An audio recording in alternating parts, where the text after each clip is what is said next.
Welcome to the Gone Jeepin' Show with your hosts, Rick Payway and Tracy Clark. Grab your favorite beverage, kick back, put your feet up and have a listen. We're all Jeep all the time. On this episode, we're discussing Easter Jeep Safari in Moab, as well as the OHV controversy there and what it might mean for Jeepers in the future. We answer some fan questions in Lockers Before Lightbars. Rick faces off with Liam on transmissions in Willys vs. Wrangler, and Tyler discusses traction devices or lockers in Toolbox Talk. Welcome to the second episode of the Gone Jeepin' Show. I'm your host, Rick Payway. And I'm your co-host, Tracy Clark. Today we have with us our staff, Liam Lafferty, Chris Collard, Tyler Donaldson, and Greg Henderson. And we have a great show planned for you today. We'll answer some questions from our fans in Lockers Before Lightbars. And we'll get into a discussion about lockers later in Toolbox Talk. And we'll talk to you about an iconic trail.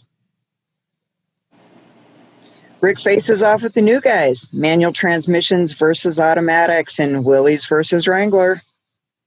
We have some interesting topics in the Jeep Beat today and how it impacts the aftermarket and some shop owners. We're also going to get into some of the controversy around Moab and the future of some Jeep events.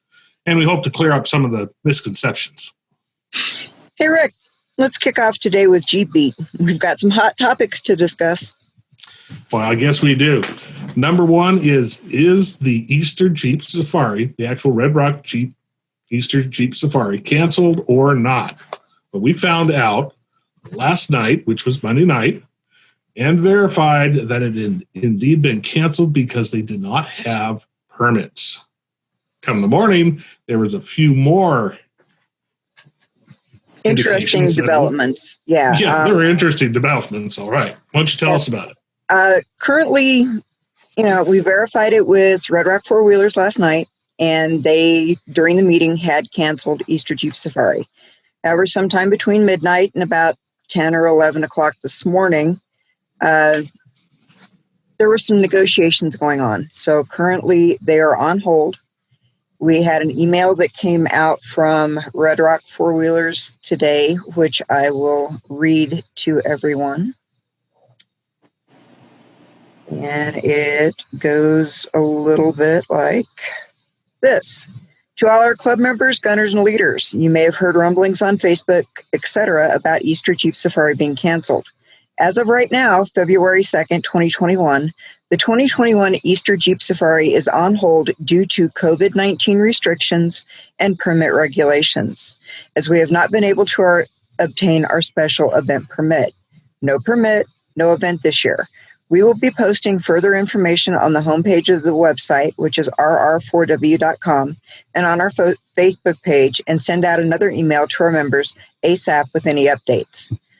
So what we've been able to glean is they have a meeting tomorrow morning, and hopefully we will be able to move forward with some form of Easter Jeep Safari, if not as in EJS's of the past. Right. The Red Rock Four-Wheeler Club has been putting it on after the Moab Chamber of Commerce decided that they no longer could do it. That was back in the 80s. So it's had, 52 some odd years going on.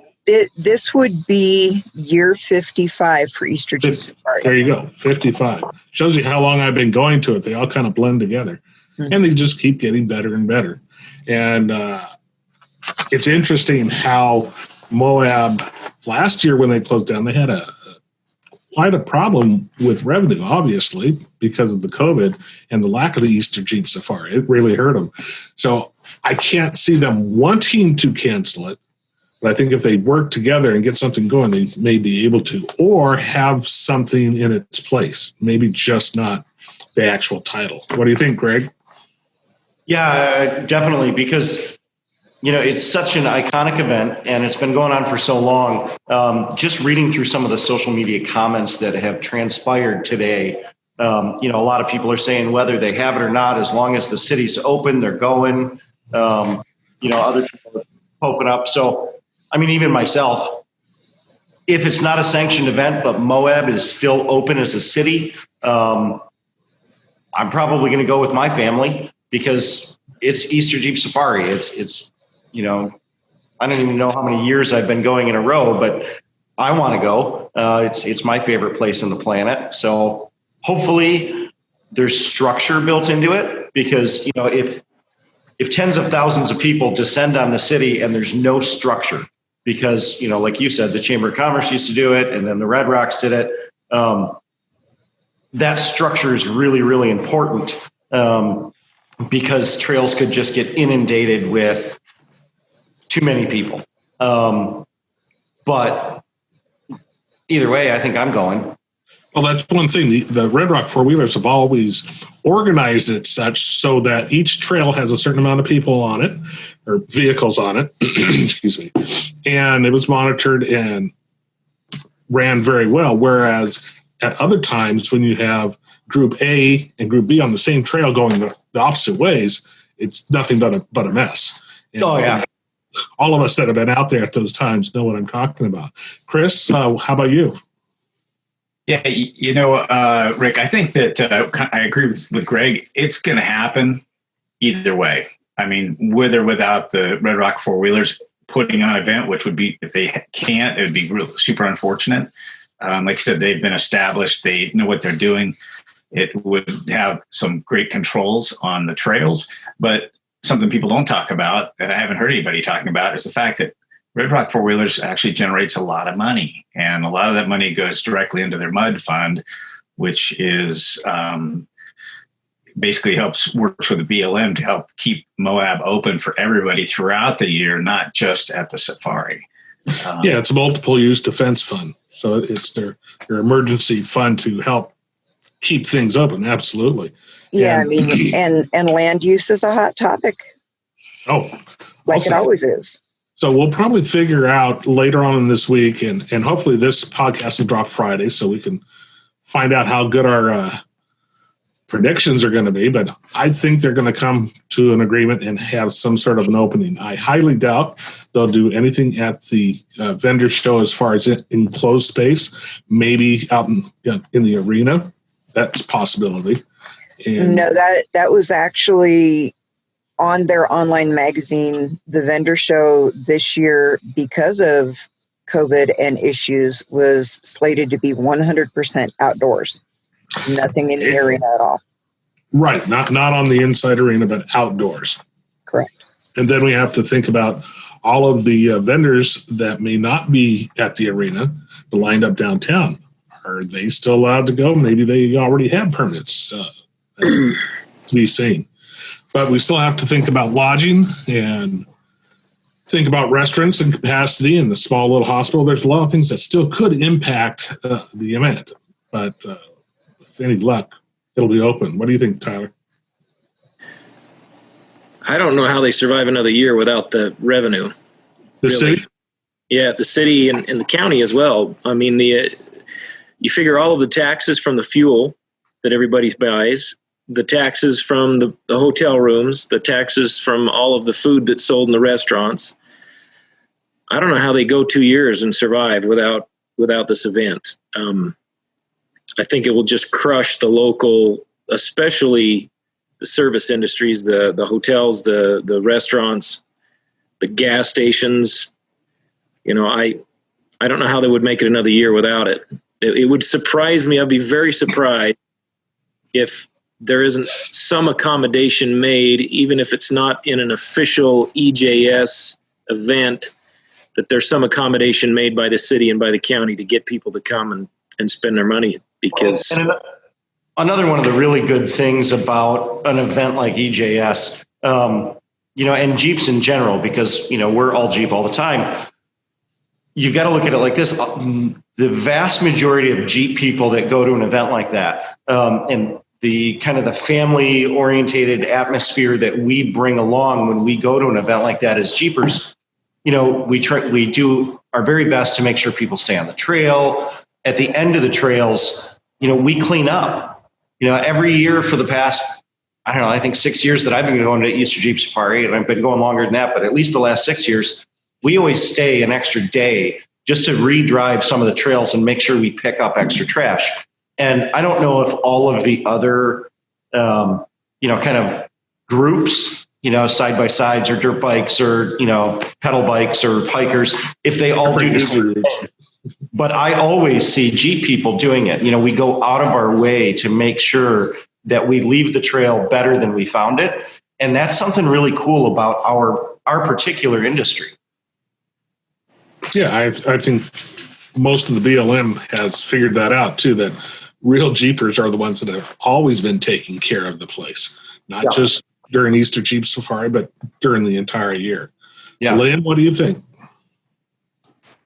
Yeah, I think that the first thing is, I know a lot of the gut reaction to any decisions that come out is, either to be angry or to have a knee-jerk reaction in one way or the other. And I always like to stress that the people making these decisions are under a lot of stress, and they're dealing with something that's completely new. I mean, this is not something that we have experienced a lot of throughout history as people. But with that being said, I also, to add on to what everyone else is saying is Easter Jeep Safari needs to happen in some capacity, just because the people who organize, the people that have put it together, have the experience, have the know-how. They know how to make sure the trails are safe for people to be on them. They know how to make sure that we're not tearing up the nature around the trails. We're cleaning up the trash.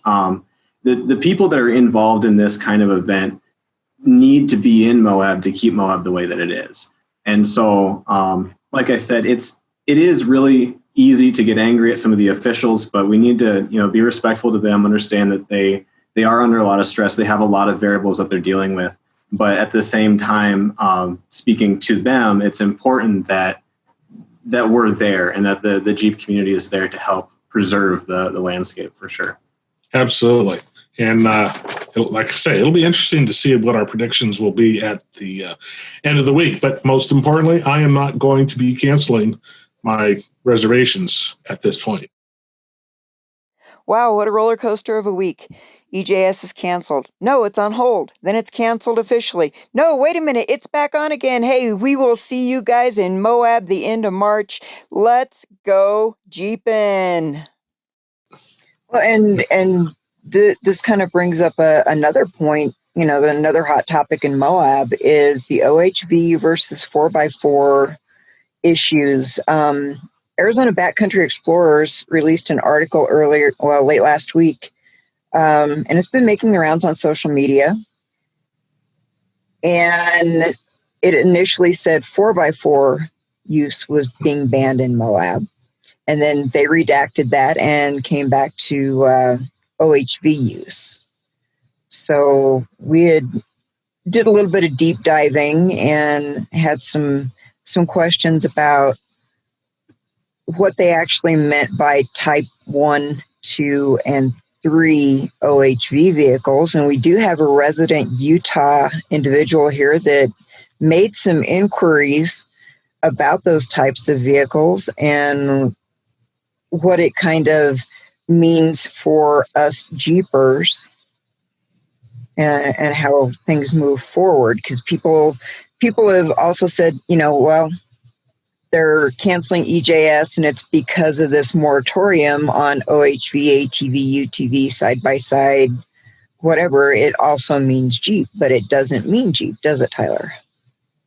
No, and I'm trying to remember the code. It was 416A. Have you got it there, Tracy? 4122.1 started it off.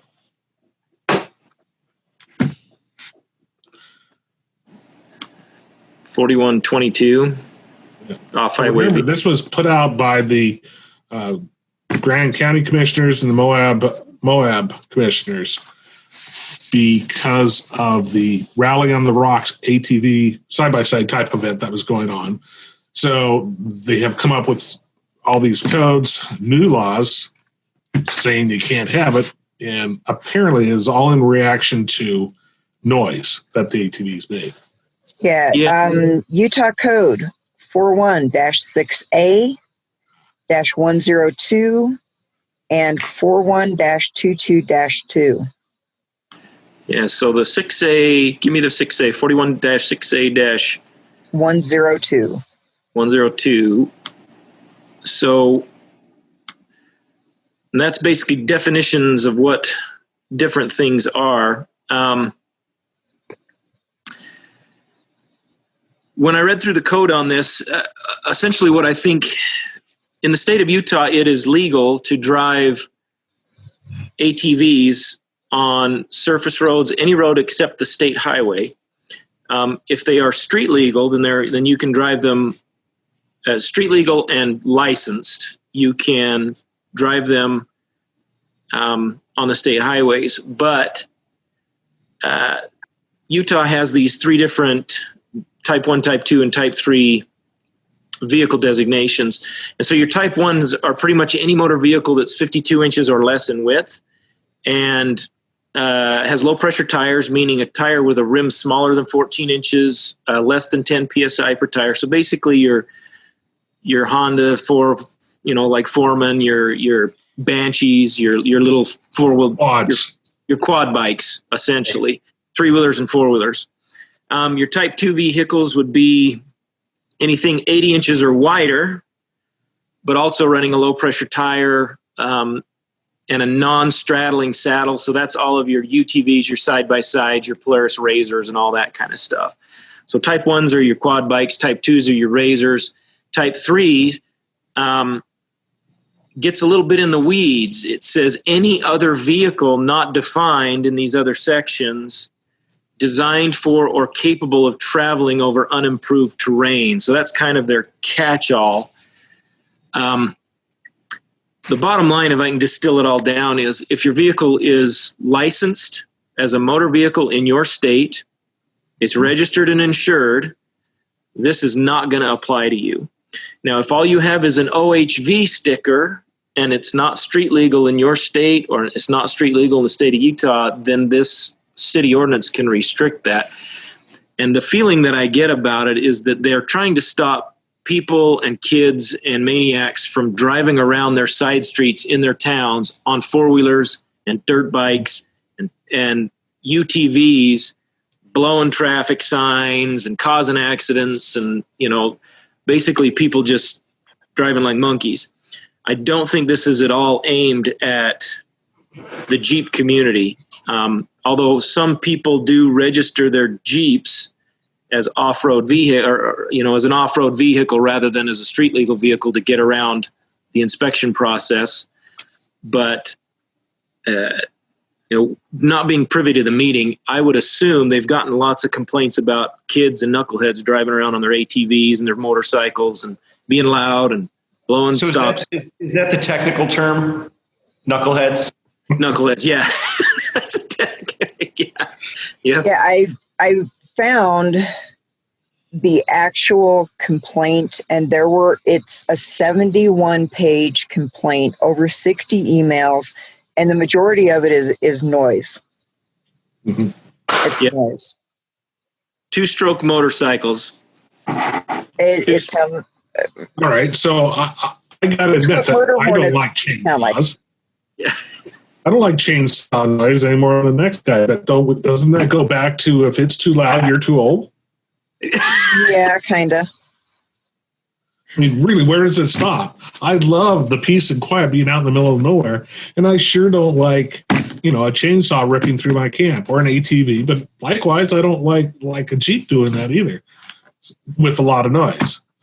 Yeah. So, who's to say who's right or wrong? What's the decibel limit? I mean, I know that there is a law that says something like 75 and above is too loud.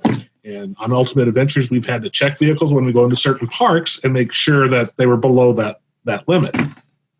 Yeah. So why not check vehicles for noise rather than just banning them outright? What I think you'll find too is... Yeah, go ahead, Tyler. There's a lot of officer discretion in what's considered too noisy. And that's everything from, thumping stereo systems to cars without mufflers. Now, I do know that in the state of Utah, you are required to have a muffler. And on Forest Service and BLM lands, you got to have a spark arrestor and a muffler. Yeah. I think a lot of it has to do with them being driven in town. I think it's going to come down to trailering to trailheads and things like that. but at the same time, that imposes parking issues. So, Oh yeah, a million trailers everywhere. Yeah. But then, if we ban those vehicles, what happens next? Do we ban Jeeps? Do we ban Scouts, for God's sake?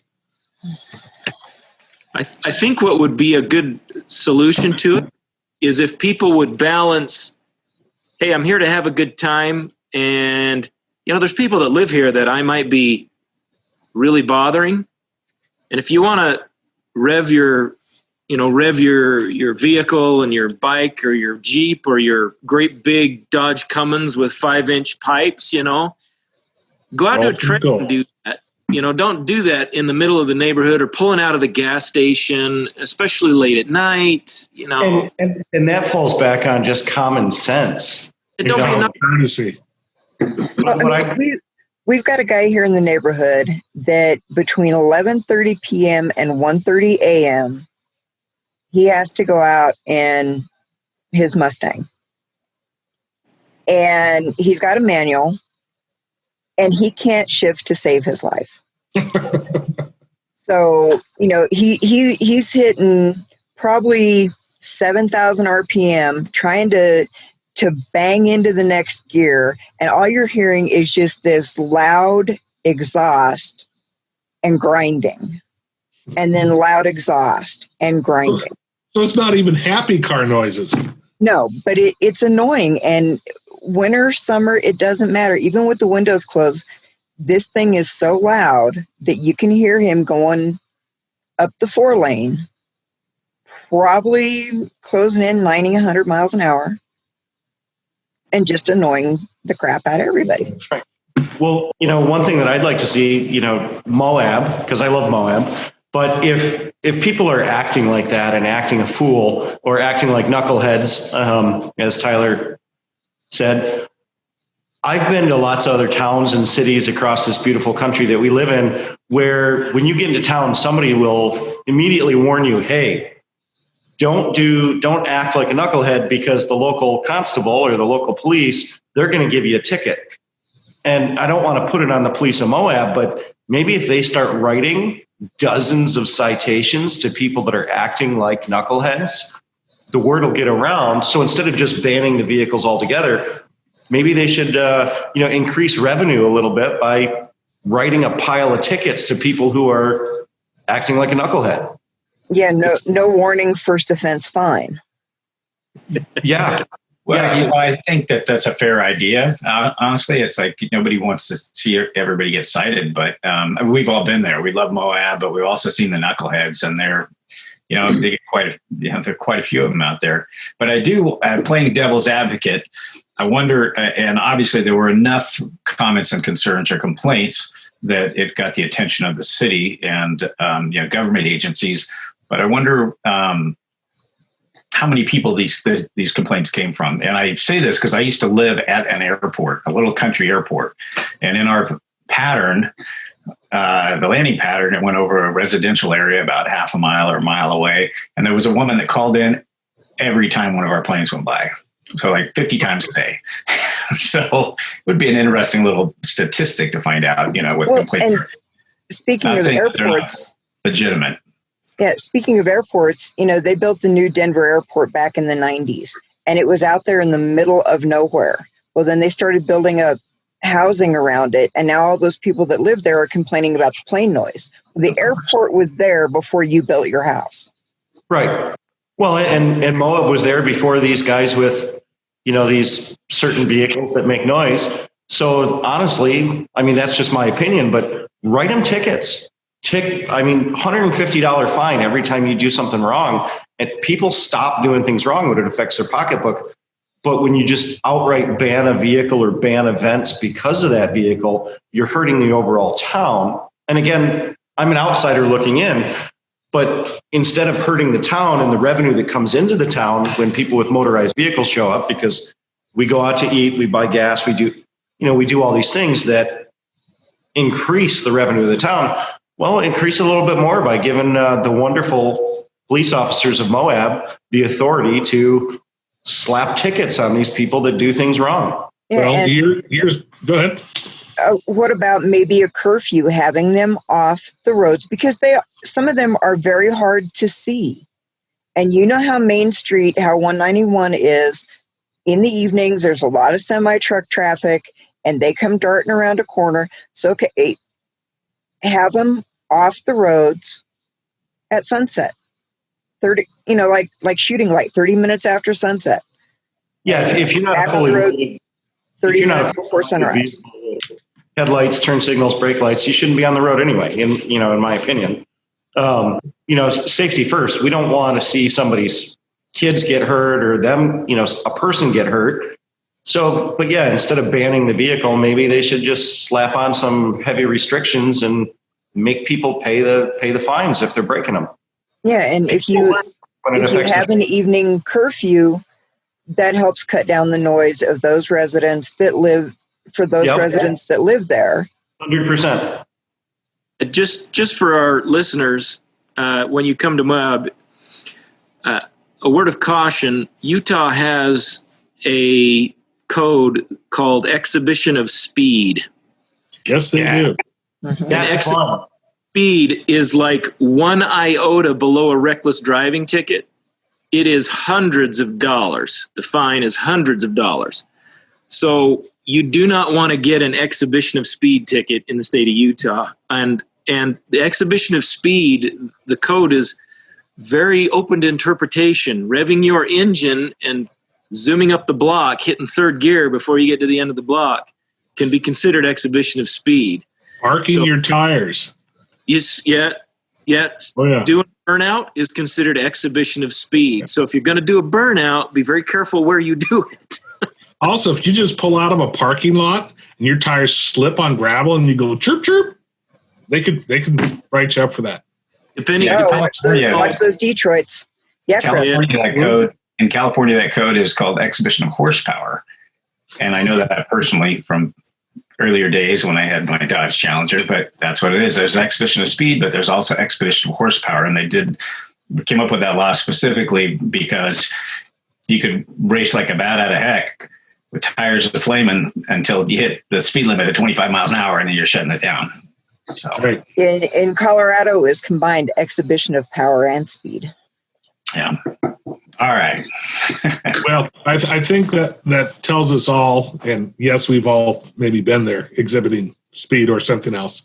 No. We don't do that. And hopefully people will learn that that's not a good way to have a happy community. And a happy community welcomes people that behave themselves and don't act like a knucklehead. It's quite that simple. All right, our next item is the disappearance of Chrysler from the world. Yep, here's the important news on Jeep Beat. Chrysler, which was, of course, part of Fiat Chrysler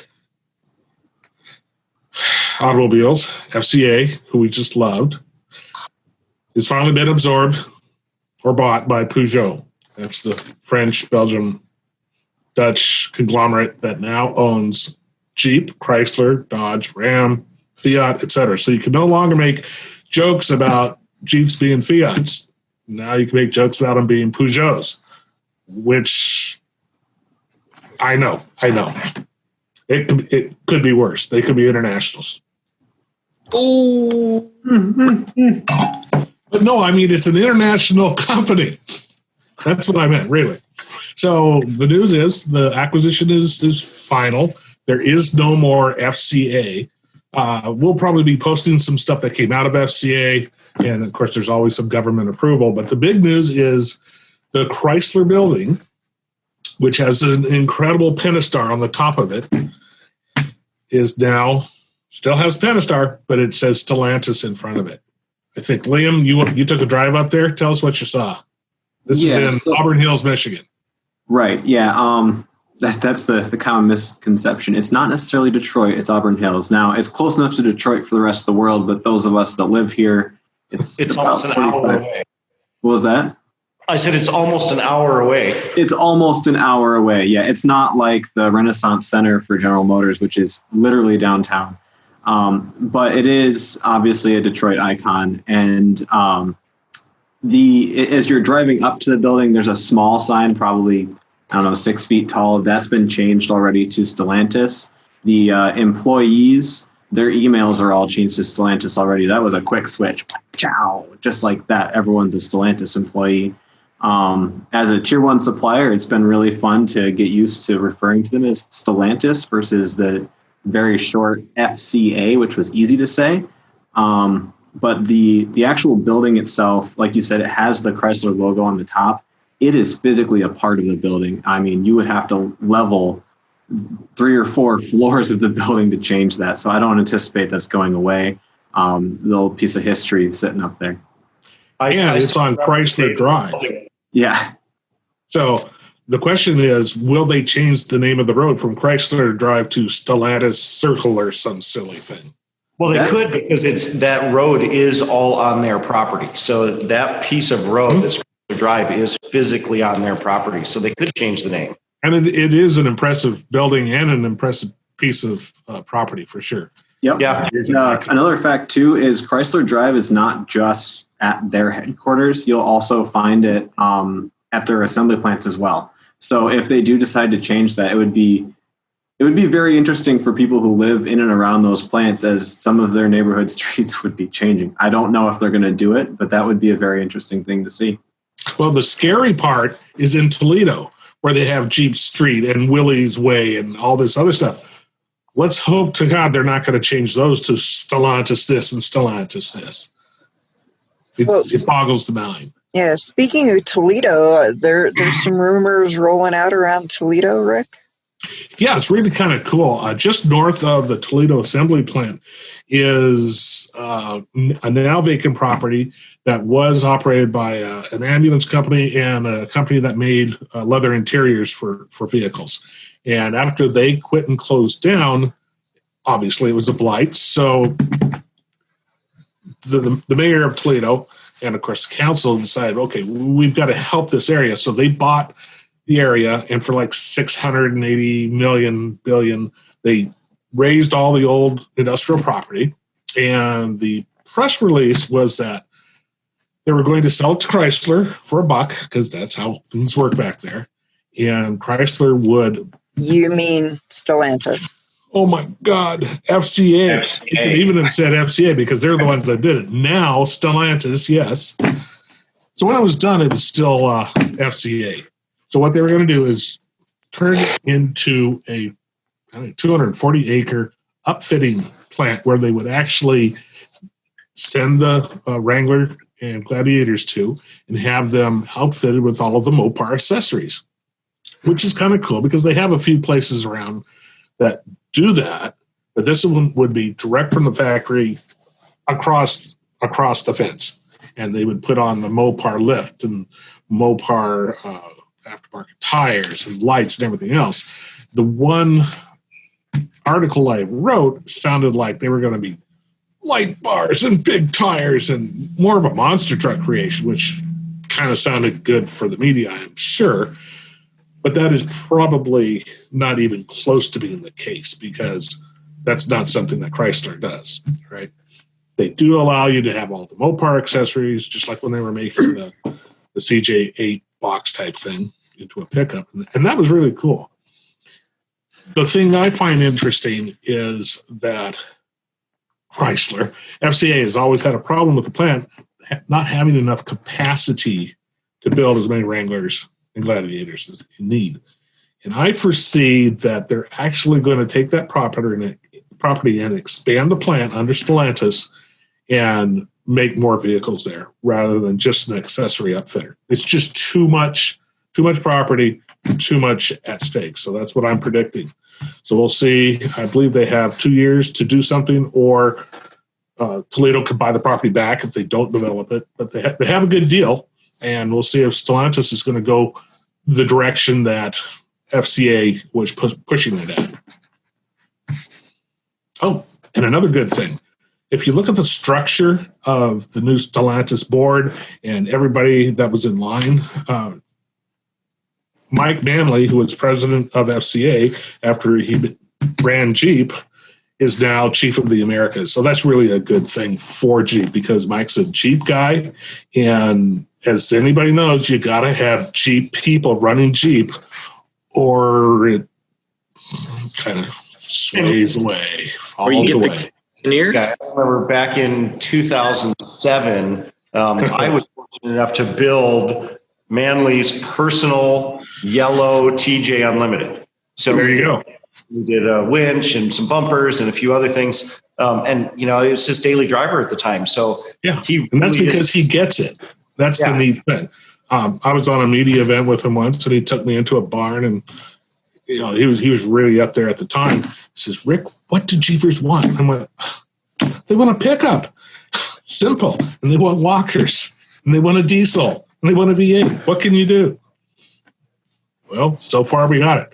I never said anything about electric, all right? But looking at GM and everybody else in 15 years, we're not going to have any petroleum-based vehicles. So start your collections. Keep so those dinosaurs. what you start working on getting a washing machine motor into one of your Willys. Yeah, as a parts washer. That's what you do with old washing machines. Put your transfer case in there. You don't want to hit the spin cycle, though. That'll you made campfire pits out of them. That one. All right, you know, it's interesting though, because we've got, they've got 240 acres. The expansion, I think, in my opinion, would be the way to go. And if you're looking at an outfit facility, they don't need that much room.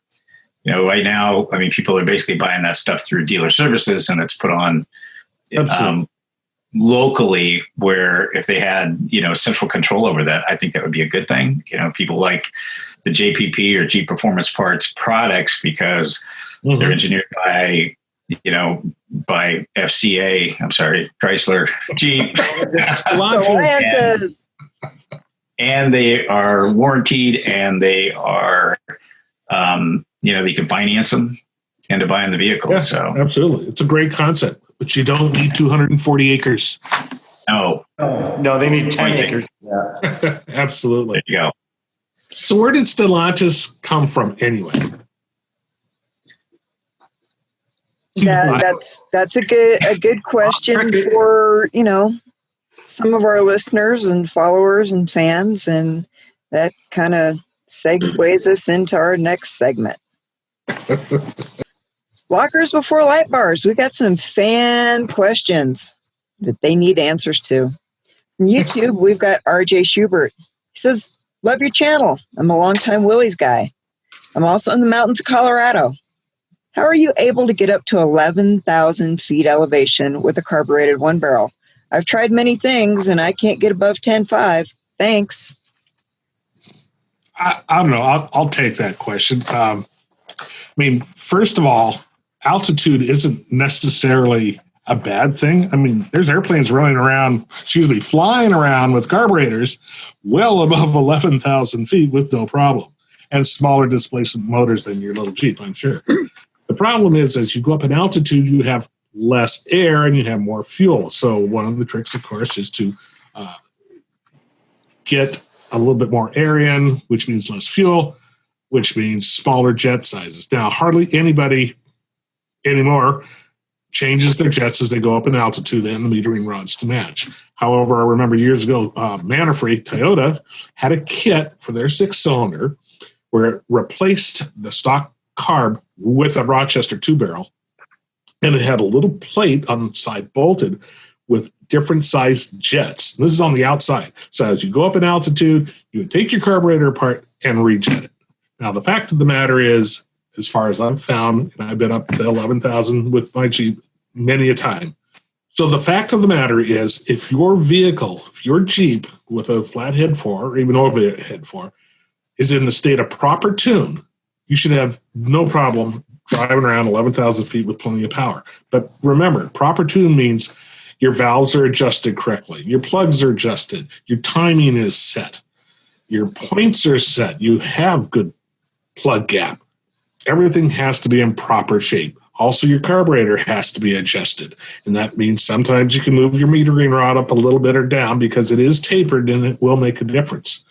All these little things, if they are correct, there's no problem running at altitude. If your float is set too high or low, that can alter it as well. Another huge factor is ethanol fuel versus non-ethanol fuel at altitude. Ethanol fuel is probably one of the worst things for old Jeeps, altitude, and everything else. One of the reasons is ethanol has a different vapor pressure than regular gasoline. Vapor pressure, of course, is the pressure at which the fluid will vaporize. So if you're losing a fair amount of energy before it's even being burnt, I mean, for that matter, I like to run ethanol-free premium because it has just a little bit of extra stuff. And you can find that good fluid if you search around. That's really what's the best. Ethanol also eats away standard rubber parts, like in your fuel pump, in your carburetor, fuel filters. It eats stuff away because of the ethanol, and it tracks water. It causes corrosion. So anything you can do to get rid of that stuff helps your vehicle in the long run. Tyler, what did you find when you came out for Fall Color Tour and getting your Jeep, your Flatty, set up for running at altitude? Well, surprisingly, it ran really well. What I noticed was that it was running really rich. I was eating a lot of gas.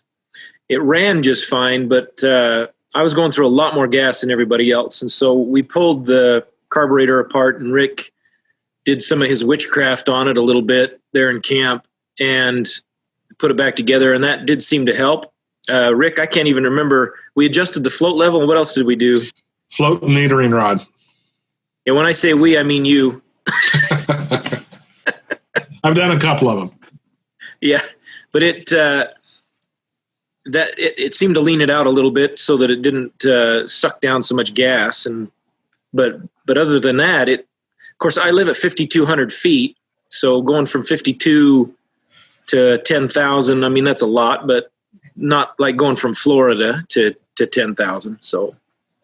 Well, the interesting thing about a carburetor is its main function is to mix air and to mix fuel into a stoichiometric ratio, which is 14-something to 1, 14.9, guys? 14.7. 14.7. There's our engineer. Now, so there's the other option. Liam has a 4-cylinder Wrangler behind him. How does it run at altitude? Poorly, but it has nothing to do with the tuning. It's the 4-cylinder YJs, the Jeep's a little bit bigger than the old Willys, and so they're just underpowered by nature. When driving through the mountains, I found myself at about 35, 45 miles per hour. I could probably do a little bit better now. I actually had some issues with my engine the last time I drove through, but it's fuel injected. So that stoichiometric ratio is already calculated, and it's automatically being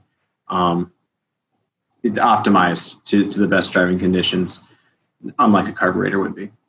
Right. And that's if, again, the computer is set correctly, no glitches there. Your oxygen sensor and your exhaust system and wires and everything else are also set okay.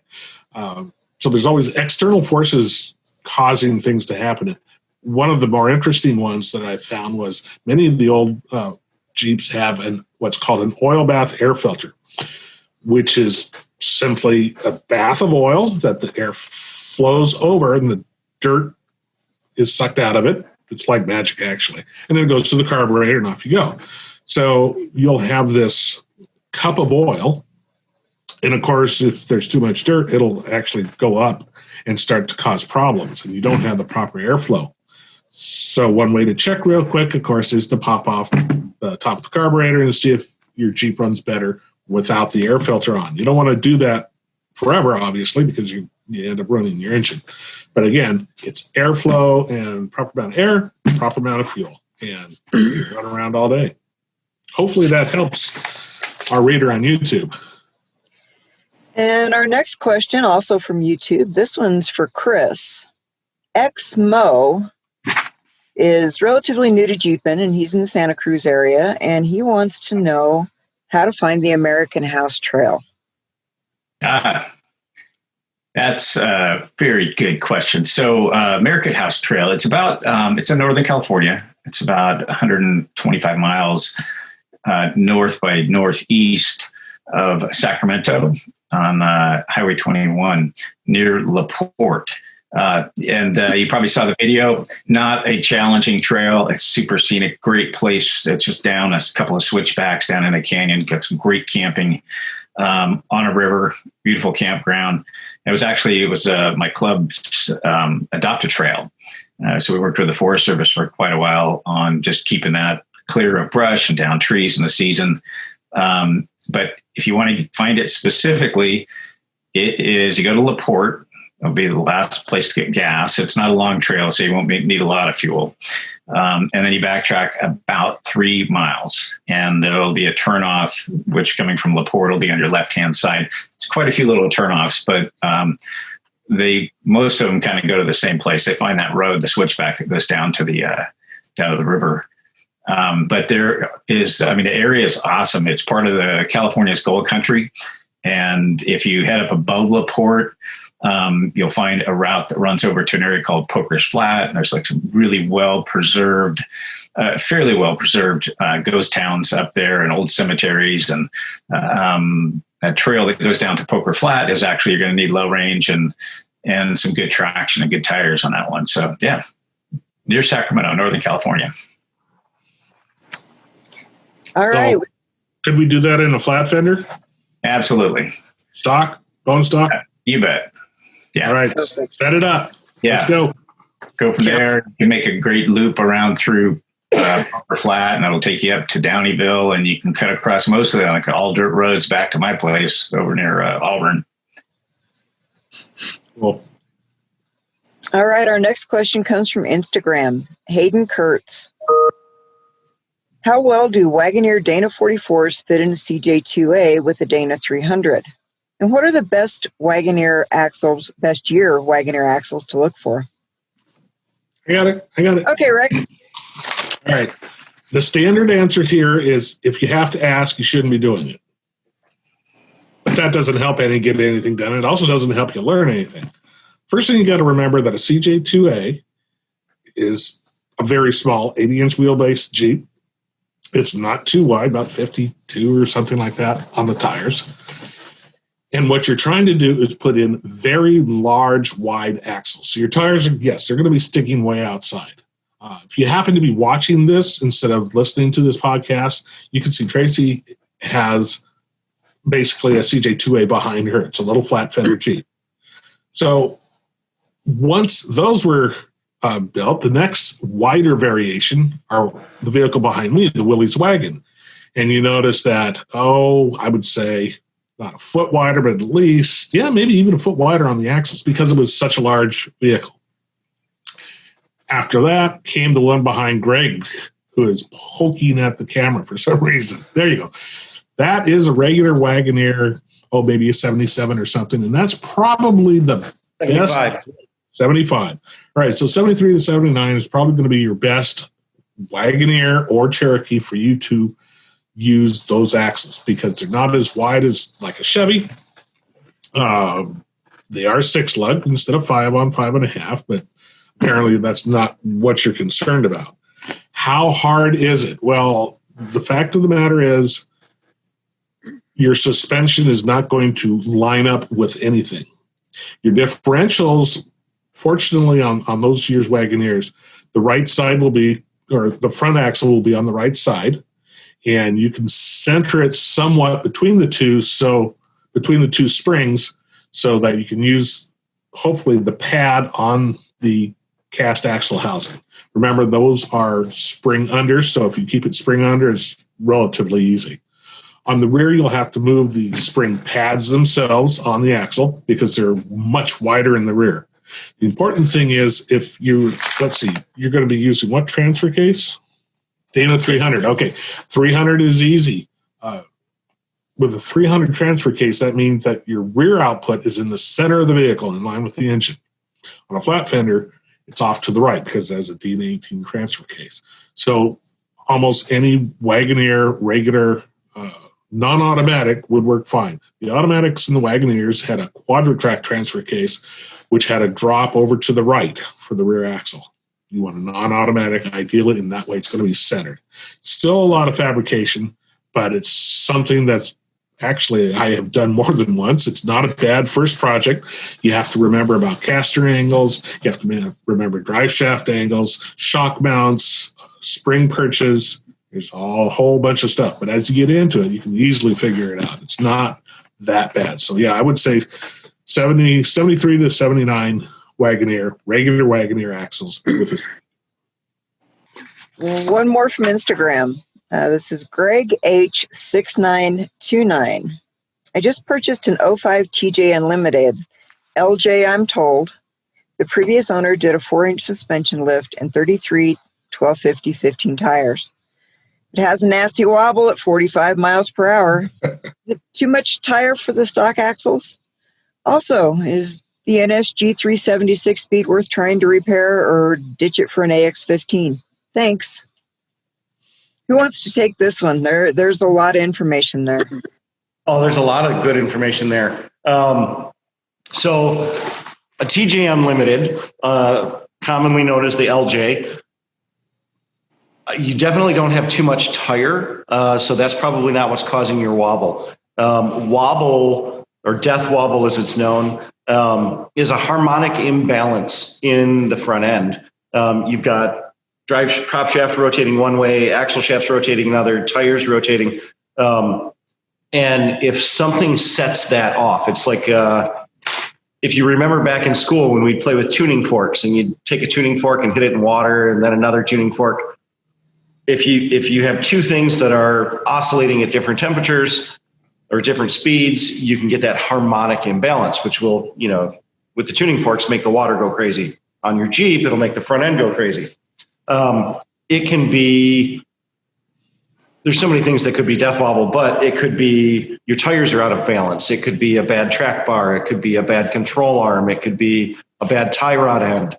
There's so many different things that it could be. So you have to narrow down what is causing it. And one really easy way that you can look at to fix a lot of them, have a friend, your wife, somebody, oscillate the steering wheel back and forth from like 9 o'clock to 3 o'clock really fast while you're sitting under the front end. Now make sure the vehicle's not in drive. Make sure the wheels are chocked. Do it as safely as humanly possible, but you want the weight of the vehicle on the tires while you rotate that steering wheel back and forth. And while that's happening, look at each individual joint. Look at your tie rod ends, your drag link, your track bar. And if you see one of those joints moving a lot more than the rest, that joint should be replaced. It should be serviced. So that's one way to find some of them. Another is you can take a pry bar and kind of give a little tiny bit of pry to each individual control arm joint and see if one of those is moving more than the rest.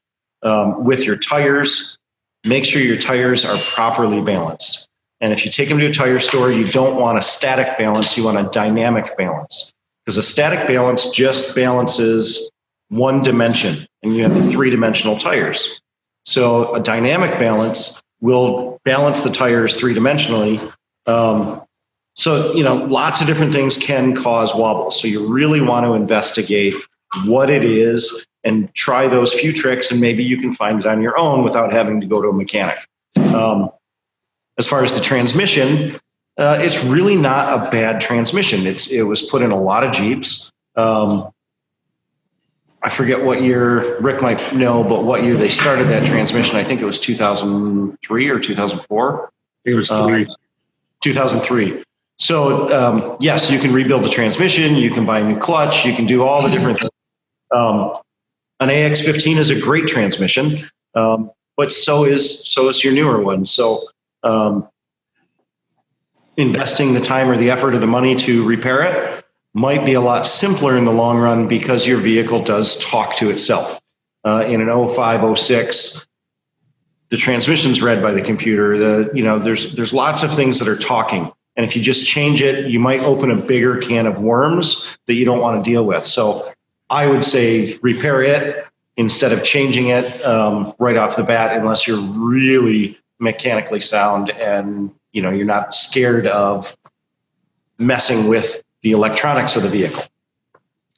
I think that's probably my advice as well. Stick with what you already have. It works. If there's some problems, you can just take care of it. As far as the the wobble, everything Greg said, and you might also want to look at ball joints. Anything that's loose components lets things flop around. And one of the most common ones are track bars. Now, let's say you have a CJ7 and you have death wobble. Well, there's no track bar on a CJ7, so then you have to keep thinking it's other things. One of the first things that we did when I had my four-wheel drive shop is, first off, just like Greg said, we check all those items, and then we swap tires front to rear. Why? Well, if you have a bad front tire and you swap it to the rear and you have different ones on the front, the problem goes away, you know that you're halfway there to fixing your problem. Those are some things that you can think about. Yep. And actually, you've probably seen that a lot too. Yeah. If I jump in real quick, there's just two things that I want to add to that as well. One is sometimes people will tell you that it's just your steering stabilizer. And although that could be true, you could have a bad steering stabilizer. You definitely take the advice of Greg and Rick, because the ball joints and the linkages, any movement in those joints is a far more serious problem. Because exactly what Liam says, a properly set up steering system with good ball joints, good track bars, good tie rod ends, good control arm joints, great balanced tires. A steering stabilizer, all it does is cover things up. If your steering is set up properly, you don't need a steering stabilizer. That's literally to help dampen the effects of the road when you're driving. So it's more of a nanny control than anything else. Adding 2 or 3 or big heavy duty ones, you can actually cause more harm by covering up the symptoms until it's too late. And you never want to cover it up until it's too late. You don't want to put a piece of tape over your check engine light. You want to find out what the issues are. And on that note, I apologize to everybody for doing this, but I have to bail. I got to go grab my kids. So enjoy the rest of the podcast. Tune in to Gone Jeepin' and have an absolute wonderful time. Thanks, Greg. Thanks, Greg. So one other thing on Death Wobble, my WK, my 2001 Cherokee was doing fine. All of a sudden it started getting death wobble. So, of course, I checked the track bar and I checked the control arms, changed it all out. Still there. It turns out the track arm bracket where the bolt goes through, the bracket was wallowed out. So the track arm would do this. So you have to do more than just replace parts. Yeah. I had one last comment on that, and it was actually on the transmission. I agree with both Greg and Rick that it's probably worth to fix the current transmission versus opening a new can of worms and trying to replace it. Something I am learning, however, as I've done 2 engine swaps now and 2 Jeeps, is if you can find a good condition transmission, I would consider finding one on Facebook Marketplace, on Craigslist, and actually swapping that in, because then if you are missing some parts, you have 2 transmissions you can actually compare side to side. I did that on my engines, and actually I found out I was missing a couple holes in the oil galleys, and I was able to disassemble an entire engine next to the one that was in the Jeep to troubleshoot that. So if you can find it, sometimes it's more cost effective to buy a used transmission than to buy a kit, but it's really depending on what you can find in your area. I think that's a good point. And then you end up with enough transmissions and extra parts to be like me. So don't be like me. All right. We got Willys versus Wrangler. We got the old guy who seems to be frozen up in the corner of our screen if you're watching this on the video cast versus the new guy or new guys. We're going to have both Liam and Tyler jump in on this one. And topic today is manual transmissions versus automatics. We're going to let the young pups go first. All right. Yeah. Hopefully Rick can, his bandwidth can catch up to him, because he's gonna want to fight back on us, fight back with us on this one. So as the younger guy, I'm going to take the case of the automatic. I drive a Jeep with an automatic. I do want to start that. I didn't buy it because it was an automatic. I bought it because the price was right and the Jeep looked cool. And it had honestly, 2 CB antennas. It had 2 CB. Yeah, if you were listening last week, the bought it, had 2 CB antennas. It was red, and Oh, and this is great too. All of the common rust areas had been filled in with Bondo, and I thought that was a good thing that they were preventing rust. Later, I found out that the Bondo was being used as a structural additive, which it's not, and now the Jeep's actually splitting in half. So you need more Bondo. I need more Bondo. But anyway, so I bought an automatic Jeep, and I've come to love a certain nuances about the automatic. I've come to become very used to it and some of its mannerisms. I do like the ability to just drive with the doors off and have one foot out the side and not worry about anything. But yeah, Rick's scratching today. Like, what are you talking about? Why can't you do that with a stick? Not in town because you're shifting all the time. I drive it daily. I drive it in city traffic. I don't know. I make a lot of cases that you could definitely get used to with a stick, but there are some definite advantages to the automatic. I know that I've heard so many people talk about these cool trail stories and they go, and then we rebuilt the clutch on the side of the trail. I've never heard anyone say, then we swapped automatics on the side of the trail because you guys really? Yes. Yeah, oh my gosh. Then we called the tow truck. Well, I got a comment. I've got more automatics to it than you can believe. Yeah, that Chris. quick. I'm shut down. So, Liam, I'm looking at this picture behind you of your rig coming up this body of water. Anybody ever have a automatic transmission get full of water? I've ran one on water. And what happens? Well, it lasted till I got home because that's all I had. Did it? Oh, wow. That's amazing. But they're pretty much shot, right? Oh, yeah. You got to drain them. And a manual transmission doesn't care if it's full of water. I mean, eventually it will. You're going to have to clean it out, but it'll more than get you home if it's just full of water. Yep. All right. Absolutely. Well, or oil for that matter. But that's okay. Go ahead, Liam. Yeah, I've actually had a lot of great experiences with my automatic Jeep. I am a little bit spoiled. It's an old automatic transmission, so it has no wires going to it. It's the kick down cable. And so there's very few points of failure as far as this transmission goes. And I understand that others might have more points of failure, but I've run the transmission completely out of fluid. I have overheated the crap out of it, and I have just been an absolute jerk to it. And it shifts strong, and it has lasted me throughout all of my mistakes. And so for that, I'm a little bit biased towards this specific transmission in my Jeep. But there are advantages to, especially if you're not too experienced and you get into a rocky situation, it is nice to not have to operate the clutch and to be more aware of your surroundings. I feel like it's a bit of a safety for newer Jeepers. It can just kind of help. Also, as you're getting into those situations where you're going to have to slip the clutch a lot, you're not tearing up a bunch of gears. You do have that little bit of slushy buffer, if you will, kind of protecting some of your components. And, some of this, a lot of it is for the inexperienced. But the truth is, not all of us are experienced getting on the trail, and we got to start somewhere. There's nothing better than being on an incline, driving 3 pedals with 2 feet. It's just a rite of Jeeper passage. It's Jeeper DNA. It's just one of those things everyone has to experience it. Just like certain events around the country, you've got to experience uphill, 3 pedals, 2 feet. Toe on the brake, heel on the gas, so you don't stall. That's it. Gotcha.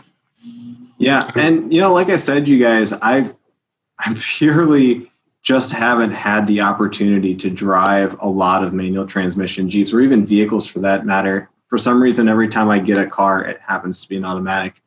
Doesn't mean I don't like manual transmissions. I dream about manual transmissions. But with that being said, there are definite advantages to the automatic. And I think that if someone's listening to this and they bought a Jeep and it has an automatic in it, they're not a loser. They're not a non-Jeeper. You can have just as much fun. And you just need to know what you're doing. There are ways you can lock it in first gear. You can just keep in mind the biggest thing that I learned about my automatic was that it doesn't keep you in the lowest gear. So you need to make sure to shift down into that L or the first gear if you're trying to utilize some of the engine braking. But or at least my automatic transmission, I do get that engine braking. I have a lot of very good descent control, despite the fact that I have an automatic. All right, so those were really good points, Liam. There's a place for every kind of transmission in this world because some people identify as automatics and some people identify as manuals. I like the manual transmission far better than an automatic for 90% of the time. I have been nearly killed by automatic transmissions because of massive failure where they blow out all the fluid and you no longer have compression braking. It's not too bad if you're just driving around town, but the time it happened to me was at about 2,000 feet, going down a windy road down to the ocean, hauling my Jeep, my little flat fender, on a trailer behind my Cherokee with the Turbo 400. It blew a transmission line because I was compression braking. That, of course, wiped out the brakes because it squirted ATF all over the brakes. So we just sailed down the mountain, and my buddy said something to the effect of, well, if we make it around the next corner, we might live. And obviously, we made it around the next corner. Now, that's not to say a manual transmission won't suffer the same fate. A common problem in T90 transmissions, which is the most common old Jeep transmission ever, it's a 3-speed, it's fine, but they have a propensity to pop out of second gear on deceleration. And Tater's famous for that. A few of us have found that out. It's not too bad if you're ready for it, and if you keep your hand on the shift lever, it's something you can live with until you fix the transmission. Trust me, it's a tranny problem, not because of it. It's a manual. A manual can give you so much wider variation of what you can do with it, even if it's only a 3-speed. I mean, sure, they got 6, 8 speeds now, but with the 3-speed, properly driven, properly matched to tire size and gear ratio, it just doesn't get better. You can have both your feet working 3 pedals. You have compression braking. You don't have to worry about fluid. If you're out of fluid, you can put hamburger in there. It doesn't matter. You can put water. It'll get you home, and that's the important thing. Well, and the other bonus with a manual transmission is how much more effective low-range first gear is. It's true. Yep. Yeah, you got. Absolutely. I mean, with an automatic transmission, obviously, you're not concerned with so much smoke in the clutch when you're in, technical terrain like the Rubicon or some GC Trail, that type of thing. That is one benefit from it. But then as soon as you crest that rock, obviously there's no compression braking. You got to be like Sammy Hagar driving with 1 foot on the brake and 1 on the gas as you come over the top. And I think I see a lot of people that just don't do that. I'm a manual guy. The only automatic I've got is in my Dodge Diesel. And I wish I had a manual in that, but some of it's just personal preference. I mean, there's the technical side of it. Like when we drove across Australia a year and a half ago, Rick, I mean, you were driving the TJ with a manual transmission. I was in the JL and an automatic. So I'm in the Strata Lounger, super plush, comfortable ride. Definitely doesn't give you the same experience like when we were heading up over the sand dunes, Oh, absolutely not. You've got to be paying a lot more attention when you're in a manual transmission. Yeah, you have to be a little bit more careful and think ahead a little bit. And again, I believe it all comes down to matching the transmission to your tires, your gear ratio, and your engine. Everything has to be a package. If you get yourself a manual transmission, like let's say a 4-cylinder YJ, maybe what's a good year for one of those? A 92. And let's say that it came with 410 gears because it did, and you have stock tires, which are maybe like 30s or so. That's all nicely matched. You put 33s on there, your transmission is not going to be correct for that setup. You could change the engine, of course, get more power, or you can re-gear the axles. But unless everything is matched correctly, you can have problems. Now, that's true with an automatic, too. If you have an automatic with a high stalls torque converter and the wrong gears because you got bigger tires, you're still going to have a problem. And what we said about heat, auto trannies can build heat and they can be killed. you've been lucky, Liam, mainly because you have a very good transmission for what it is. Modern ones cannot take that kind of abuse. Older ones can. Yeah, and I'm definitely willing to accept the fact that a lot of my bias is due to just being treated very well by my automatic transmission. Now, I do have to say that when I'm tearing apart the Jeep, I am very thankful that I don't have to mess with any clutch linkages at all. I just kind of take the thing and slap it in there.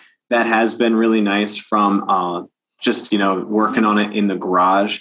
Also, and I don't know if this is true of other transmissions, but I have been able to figure out how to get my automatic transmission to downshift coming up to lights. So I do get some of the automatic compression braking. And that's just a little bit of tuning that I've done with the kickdown cable.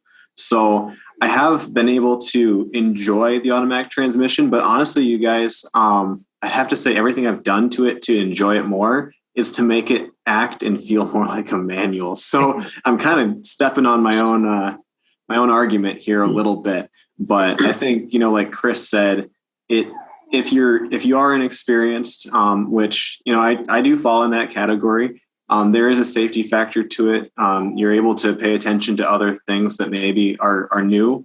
If I'm going over obstacles, because I'm not from a mountainous area. So a mountain might be a very new thing for me. And it could be very important that I'm able to focus on my surroundings versus where my feet are going and so on. But I still would love to tackle a mountain trail in an old Jeep with a standard transmission. It is a rite of passage. So I'm excited for the opportunity. And I think you'll definitely get there.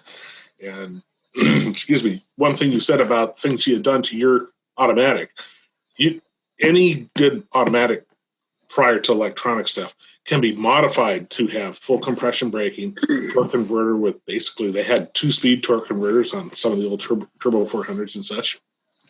You can get them to act just like a manual transmission and still have the ability to just sit there with your foot on the brake and nothing happening. But it goes both ways. My tow rigs, I'm a little bit spoiled. I like the automatic, without a doubt. One of the reasons is because just what you said, you don't have to concentrate on anything else. You don't have to worry about putting it in that low first gear and taking off correctly and slipping the clutch and just making everything right. You just hop in and go. Unfortunately, that means anybody can do it. How about you, Tyler? What's your favorite? I got 4 words for you. Dead battery, push start. I'll take a manual 10 out of 10 times, especially when I'm alone, a long ways from anywhere. If you have any electrical problems, battery problems, you can always push start a manual. You can't push start an automatic. And so I've got Cherokees with automatics, and then I got my Wrangler with a manual and some Comanches with manuals. And even in 4-low with 456 gears and 33-inch 33 1250 tires, with the transmission down, auto tranny down in first, going down really steep, nasty terrain, it still does not compression brake enough. You got to ride your brakes all the way down. Whereas in my little 4-cylinder YJ with 35-inch tires, 488 gears, I put that in first gear, 4-low, and I don't even touch the pedals. I literally take my foot off the brake, off the gas, and just idle down stuff. Can't do that with an automatic. And so I 10 out of 10 times. The only thing that I would prefer an automatic for maybe is towing, maybe. But even then, the safety factor of a manual, I just take a manual over the automatic. I'm rebuilding my 4L60E for the second time. I've never had to rebuild a manual, not even that crappy little AX5.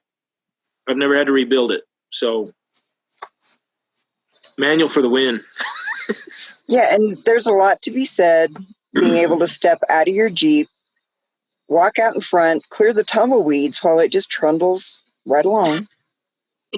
Yep, in low range, gears rock. Gears rock. what you said, Tyler, about not push starting an automatic isn't entirely true.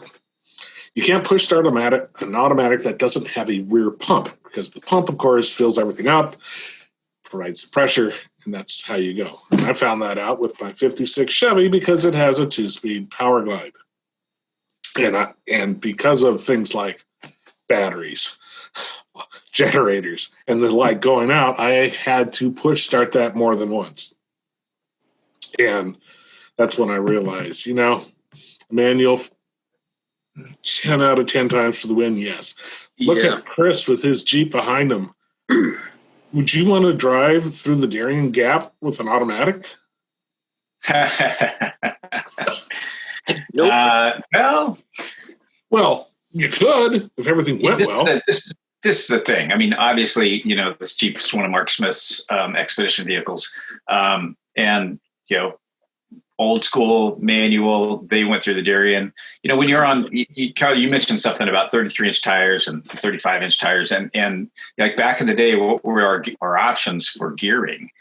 There weren't a lot. I mean, it was stuff that came from the factory. Now we've got dozens of companies that are coming out with awesome options for ultra low range gearing. So we've got bigger tires.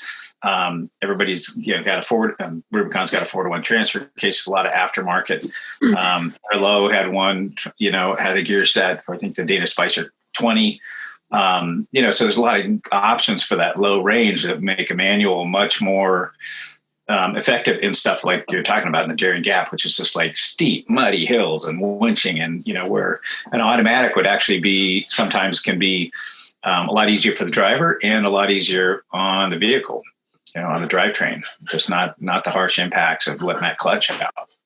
So, right. Whereas an automatic can soak up so much of it, and that's why it's also popular in racing, sand drags, any kind of mud bogging. The shifting between gears, you can lose so much momentum if you're trying to go fast up a sand dune. My theory is make sure your engine has a wide enough power band that you can stay in one gear so you don't have to shift. No, well, that's the other problem. But case in point, simplicity. When my father-in-law first got his Jeep, I rebuilt it with a V6, and it's a flat fender. Rebuilt it with a V6 and a turbo 350 in a little flatty. And the reason I did that was because he had bad knees. So the last thing he wanted to do was pushing the clutch all the time, even though you can make them very light, simply for ease. And I have another couple of friends, same thing, that they don't drive their Jeeps anymore because they have a problem pushing the clutch. So yeah, there are reasons to have an automatic, and I can't say they're bad, but 10 out of 10, Daniel's going to take the win. Yeah, I've got to agree with Tyler on his point about dead battery push start 4 words, and it's like words to live by. Why do you think you park downhill on a hill? Yeah, that's the thing. You say you're in the middle of the outback and your starter takes a dump. All you got to do is just make sure you park on an incline every time you park. Absolutely. That thing will push start itself. Yep. Why do you think World War II Jeeps and 2As, they all came with a hand crank? Yeah. All right. I'm sorry, an automatic and a hand crank isn't always the best situation. Yeah, I guess my question about the push start is that something we can even do with the newer vehicles? Because a lot of the newer cars are relying on having a little bit of power to control the computers, the injectors, all of that. Because I've thought about push starting my YJ because I do have the electronic locking torque converter, and I thought, what if I could lock that and somehow push start it for like a YouTube segment or something goofy? But no, it won't, because you don't have a rear pump. If your automatic had a rear pump, then the power from the tires to the transfer case to the back of the transmission would spin the transmission to spin the torque converter to spin the engine. That's not going to happen. Right. Even if I succeeded in that, though, would the engine start with the electricals? If I took the battery out of the system, for example? No. The reason being, you have an alternator. And an alternator will not produce electricity unless it's excited by voltage. A generator, on the other hand, which has flat fender Jeep, that automatically produces electricity when you spin it. So even without a battery, you can start a flat fender. Yeah, so I guess that's kind of my point, is the ability to push start a vehicle. That might be something of the past, unfortunately. With all these newer cars and automatics, I feel like we're losing out on that ability, not just because of the automatic, but also because of the way the vehicle's set up, right? Right. Now, if you had enough electricity in your YG, in the battery, and you had a manual transmission, we're just hoping someday, then yeah, I think you can push start it because you still have enough residual electricity to excite the alternator, to supply everything with electricity, and boom, down the road you go. Oh, let's try it. Takes very little amperage to energize your computer and the electronics in the vehicle.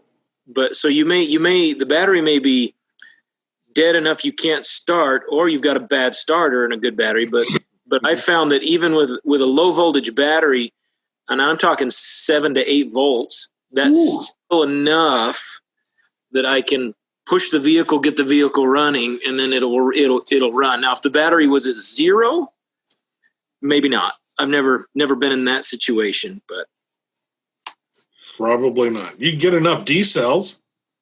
Yeah. Wire them together, 1.5 volts. Put them all together, and that's enough to actually excite the computer and the alternator and the coils. Boom, push start it.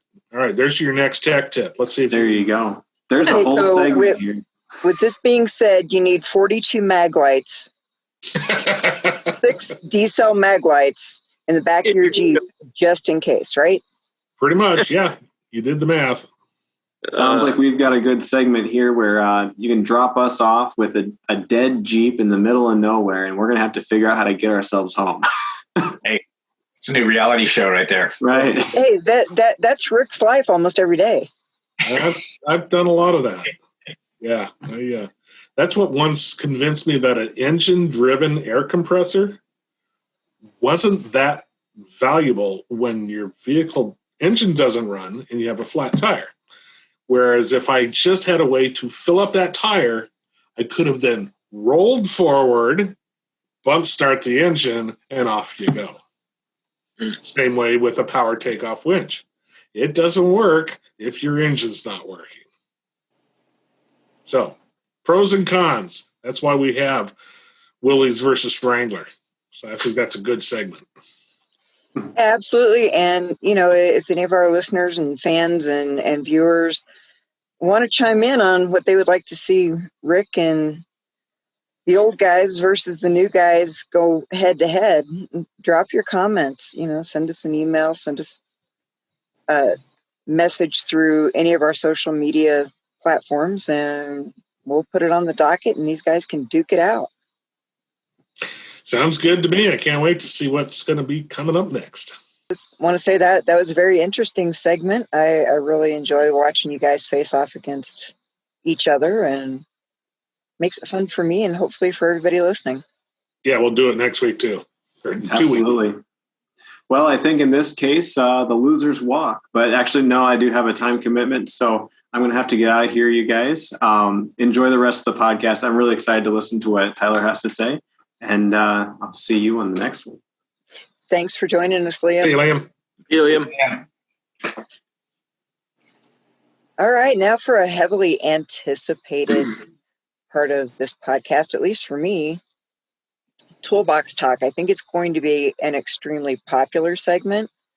Lots of tech tips and cool things. And I think Tyler is going to kind of head this one up for us. He does a great Tech Tip Tuesday every week for us.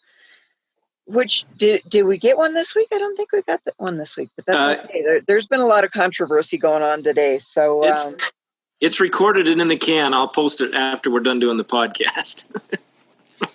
Yeah, I think we're going to be talking about lockers today, if I'm not mistaken. Yeah, well, that's where I want to start, actually, in that lockers, the term lockers is really a little bit of a misnomer. What we're really talking about are traction devices. But everybody just, it's like all cotton swabs are Q-tips, right? All traction devices are lockers. It's just a generic term we use, but there's really three things that we're talking about when we're saying lockers or traction devices. And that's, and again, this is going to be a little bit of an oversimplification. So all you super techie nerds out there, don't flame me too much. Don't troll me too much in the comments here. We're doing an overview. They already know all those little details. Yeah. So we're going to talk about limited slips, lockers, and spools. This is in the differential of our vehicles, right? Yeah, in the differential of our vehicles. And so we'll start out with limited slips. And there's really kind of two basic types of limited slips, and that's gear-driven and clutch-driven. And this is a carrier out of a Ford 8.8, and this is a gear-driven limited slip. It's called a torsion. And if you look right there, you can just kind of see some little worm gears in there. This is also the True Track. The Detroit True Track works on the same principle. And the principle is if you take a sun gear, so like a regular round gear like you think of with the teeth around the outside, and then you take a worm gear where the teeth go down the length of the gear, the sun gear cannot drive the worm gear, but the worm gear as it turns can drive the sun gear. So basically, to simplify this transfers torque from a wheel that doesn't have traction to the wheel that does have traction. Now, but if there's not a torque differential, so one gear is not forcing itself against the other, then it acts basically like an open differential. The consequence is these give you really good road manners. But then they also give you really good off-road capability.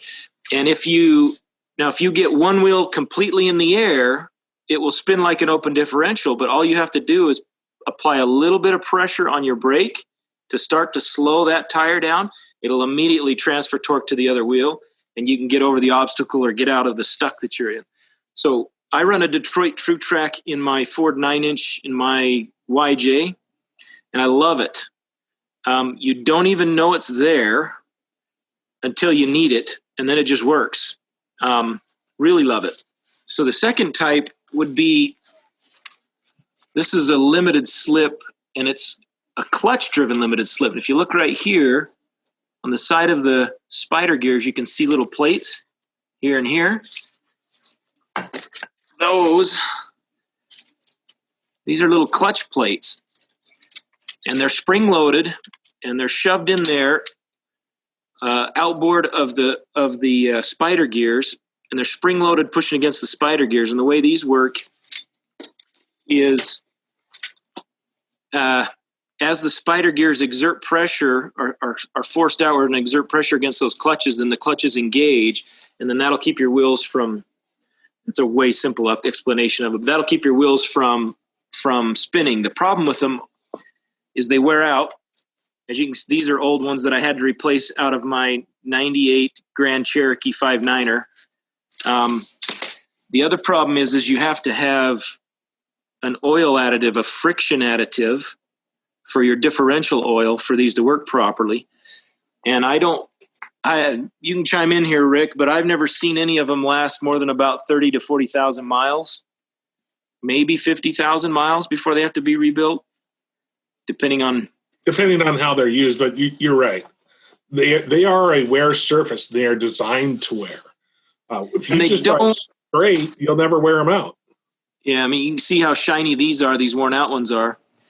They also do not handle really big tires and really technical off-road obstacles very well. The clutch packs just don't have enough grab to really get you through really big tires and really hard obstacles. So I think these are more for these are really nice in like snow and rain, and they're really nice for, I think, street applications, cars, drag cars and stuff.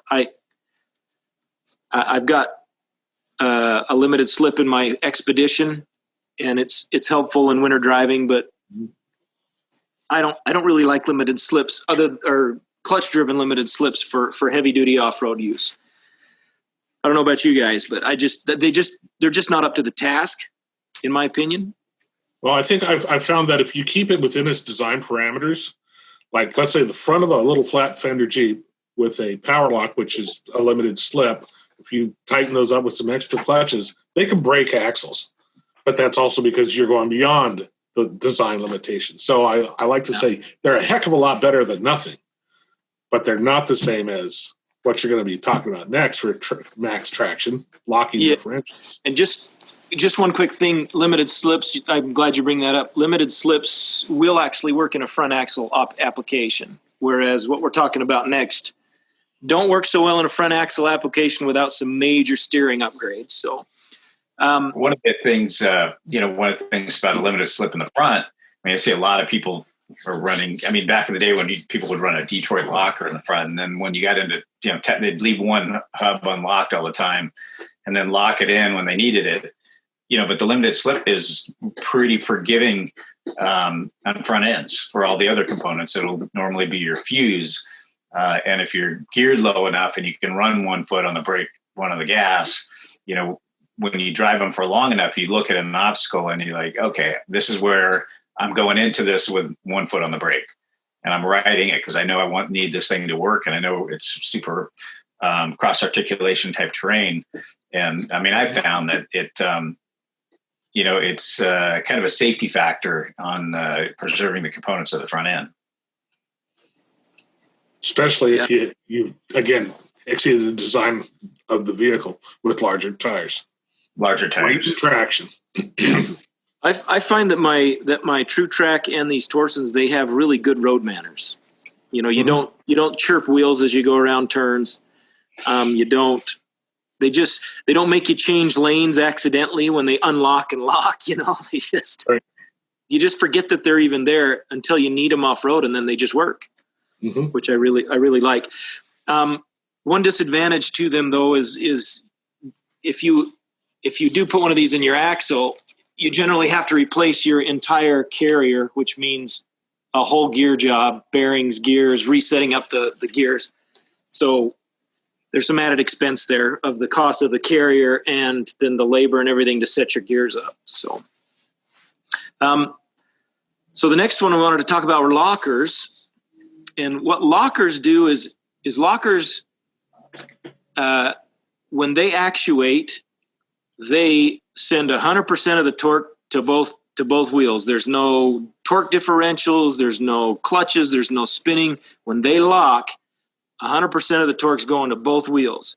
They then have a provision, usually, depending on the type, they have a provision to then unlock so that the wheels can then turn at different rates. When you go around a turn, the outside tire has to spin faster than the inside tire. So they have to have some sort of a provision to then unlock. But generally when they're under load, if they're an automatic locker, they split the torque perfectly evenly between the wheels. There's no torque differential at all. And there's kind of three types of lockers that I want to talk about, and that's selectables, automatics, and lunchbox lockers. So an automatic locker would be a full case locker. So just like this Torsen, it would replace your full case, your carrier. It'll replace your full carrier and will require resetting up your gears, but they're super strong. I mean, if you just want brute strength, the Detroit locker, everybody seems to have heard of the Detroit locker. It's a full carrier locker, replaces the whole carrier, and you just fix it and forget it. There's no buttons to push, no cables to actuate. It just works. You don't have to think about it. There's also what's called a lunchbox locker. This one happens to be a Spartan, and this is made to replace your spider gears. So you take the spider gears out of your differential, you put these in, and then this becomes a ratcheting locker. The advantage being these are quite a bit. I mean, you can pick these up for $250, $300, sometimes under $200. So they're cheaper. They're easier to install because you just pull your shafts, pull your spider gears, stick this in. Sometimes you don't even have to take the carrier out. Sometimes you can install these with the carrier still in the rear axle or still in the axle. The disadvantage being they're not as strong. I mean, as a Detroit locker. Yeah, as a Detroit. They're not as strong as a full carrier locker because all these are doing is replacing your spider gears and reusing your factory carrier.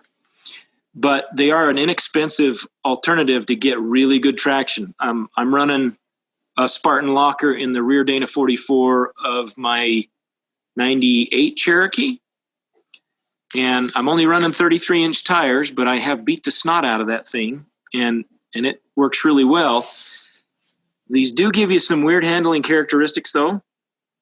They'll load up and lock, and then there's some spring-loaded pins in here. When you let your foot off the gas, they'll unload, and sometimes they'll cause your vehicle to swerve a little bit. They ratchet, so when you turn really tight, you can hear this thing ratcheting in your rear diff. So until you're used to it, there'll be some weird noises coming from the differential. So these do have some drawbacks, but if you're on a really tight budget and you just need some traction, you're not running huge like 40-inch tires, or maybe I would say anything below 37s. I think you could probably get away with 35s on a lunchbox locker, depending on how you drive. They're a cheaper way, easier way, a more home mechanic way if you don't want to reset up your gears to get a locker. Right. But they function the same way as a regular Detroit. Yeah, when they lock up, they split the torque evenly between the tires. There's no torque differential at all. Right. They lock right up, and then they just unlock when they come out of load. One of the things that those that have not had experience with the Detroit, especially if you're driving a manual transmission, it takes some getting used to with the locker lock as you're shifting gears, especially on pavement. Yeah, they can cause your truck to do weird things.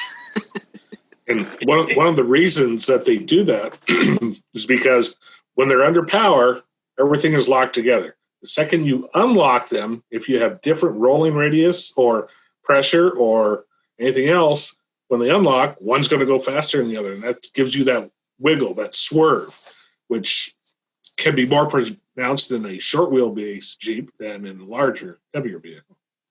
Yeah, that's true. The shorter wheelbase Jeeps, the Wranglers, and especially the little flatties and stuff, you'll notice that quite a bit more. Yeah. So those are the automatic lockers.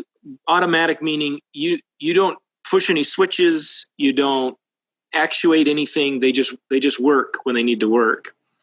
The next type of locker would be a selectable locker. And that means that you manually engage that locker from the cab of the vehicle. And that can either be with a cable or some run on compressed air. There's a bird in my shop. Or some are electric.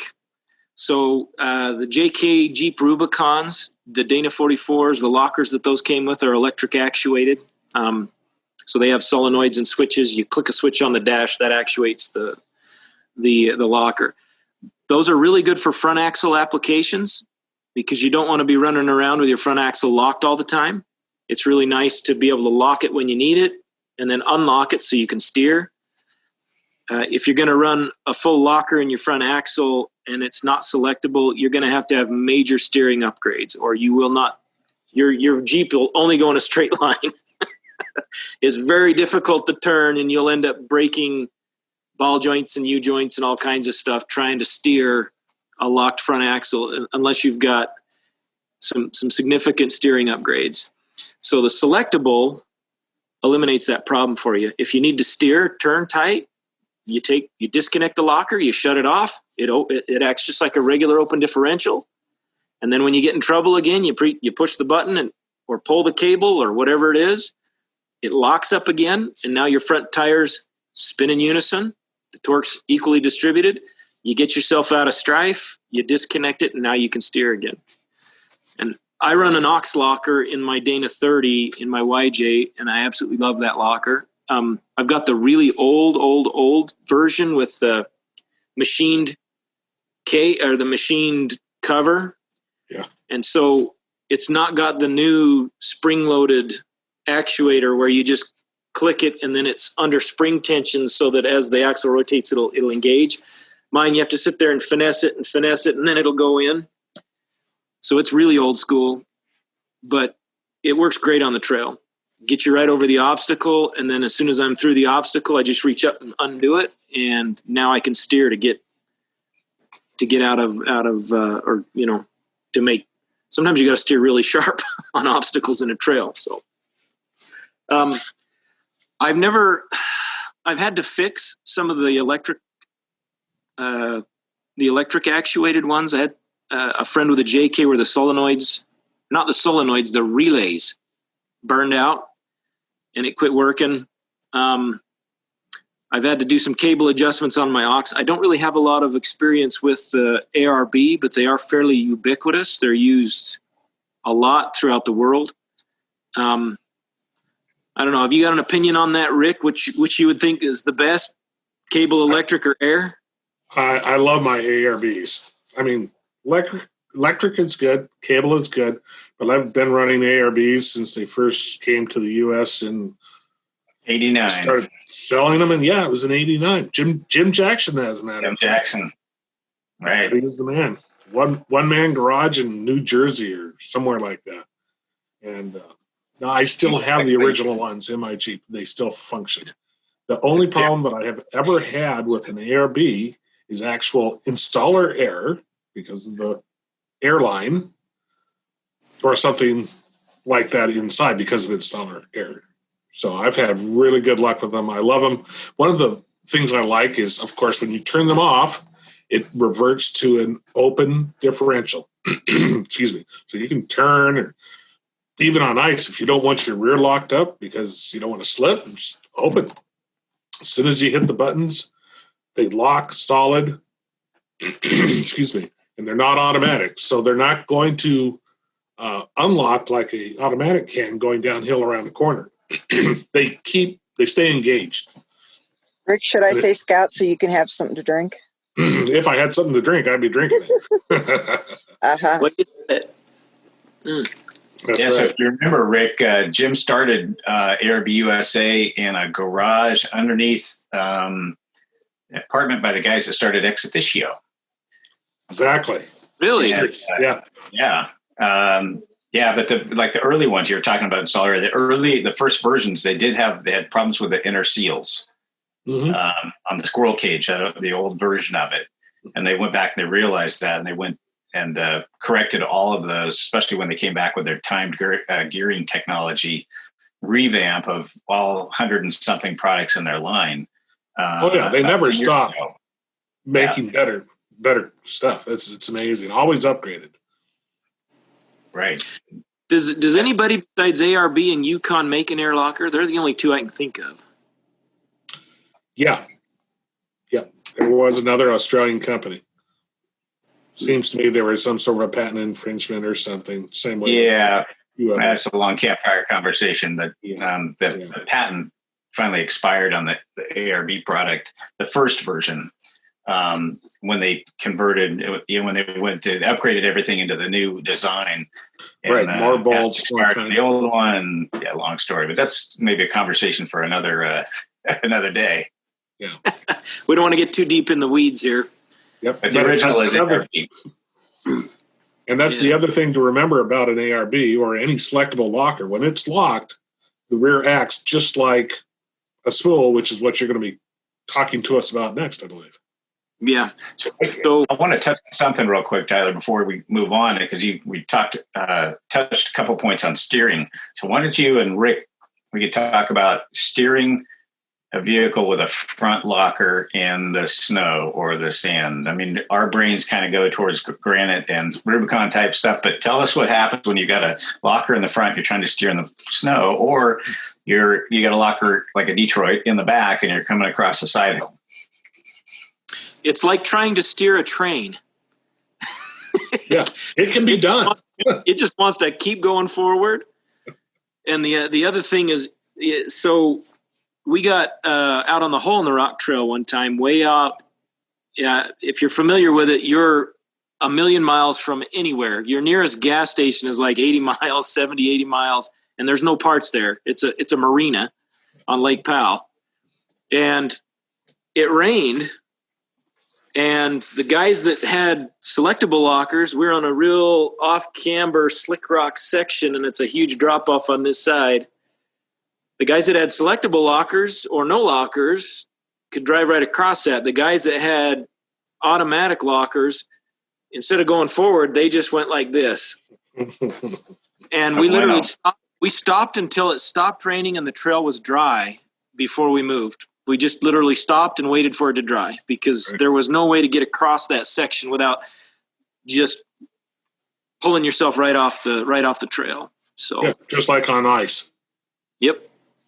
Ice and snow can do about the same thing. Yep. Right. Got to remember your rear tires are pushing you forward. The front may be turned, but you're still going forward.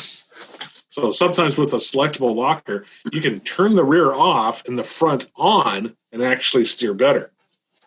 Yeah. Yep. The and selectable lockers are by far the best choice. They're also the most expensive choice. Mm-hmm. There's no way to get into a selectable locker on the cheap. So you get what you pay for. Yep. So, sometimes it's like a buy once, cry once. But they give you the advantages, the best of both worlds, because there'll be an open differential when they're turned off. There'll be a full spool when they're turned on. So definitely, if you've got the money, I would definitely go with selectables. If you don't have all the money, put a selectable in the front and an automatic locker in the back until you have enough money to put a selectable in the back. Yeah, I tend to agree with you. So, but or a couple of true tracks. Yeah. Well, I tell you, the only time I've ever gotten stuck with my true track is in very deep snow. Mm-hmm. So, yeah. Let's move on to spools. So the last category of traction device we're going to talk about is a spool. And spools, they permanently lock the two axle shafts together. There is no spider gears. There's no mechanical anything in them. They distribute 100% of the engine torque to both wheels all the time. There's no way to unlock them. The advantages of that is that they're very, very light. They're very strong because they're very simple. But that's pretty much where the advantages stop. They are miserable on the road. They've got terrible on-road manners because they have no provision to unlock. Anytime you go around a turn, the outside tire is going to have to chirp and skid to catch up with the inside tire. I guess not catch up, but the outside tire has to move more than the inside tire to go around a turn. And so it's just going to chirp, chirp, chirp, chirp. They're very, very hard on components, U-joints, that kind of stuff. They'll wear your tires out faster, wear your tires out a lot faster. I don't recommend spools for anything but competition and racing. I can't think of any situation where I would want to have a spool. Maybe if you can disconnect your front hubs, you could put a spool in the front and just leave one disconnected all the time until you get into problems, and then lock it, get through the obstacle, then unlock it. But that's the only time I can think of when a spool would essentially, you've made it a selectable locker at that point, though. Right. Selecting it with a locking hub. You select it with a lockout hub. And there's three types of spools. There's a full carrier spool, just like the lockers. There's a lunchbox spool, just like the lunchbox locker, except it's very, very simple. And then there is what's called Lincoln locking. And Lincoln locking is dumb. Don't ever do it. But in a nutshell, you weld all of your spider gears together, and then you weld them to the case or to the carrier, and you turn your open differential into a permanent spool. And I have, keep in mind a couple of things. This is cast steel. These are not. They're completely different types of metal. And if you don't preheat your cast steel to about 450, 500 degrees, and then weld it, and if it's not clean, and then if you let it cool too fast, it can crystallize and crack and break. I mean, you're dealing with some metallurgy here between the steel that's in your gears and the steel that's in your case. It's so easy to screw up, and it's so hard to do it right. That being said, it is the cheapest way to get a traction device. Which is why it's done so often. Yeah, it's going to cost you 6 or 7 pieces of welding rod or some MIG wire. I mean, and then some brake clean to clean the oil out. But you can't ever come back from it. If you decide you don't like it, you're replacing your entire carrier. Right. And like I said, you're dealing with some metallurgy there that if you don't do it just right, you're probably going to just crack your case and break your differential anyways. So hopefully after you make it up the hill. Yeah. I guess as a trail fix, if it was your only way to get out of a trail, because you grenaded your spider gears or something, at that point, called a battery locker then? Yeah. Yeah, battery locker. So for those of you that aren't welders, it's called a Lincoln locker because you use a Lincoln welder. If you're using a Hobart welder, obviously it's called a Hobart locker. Yeah.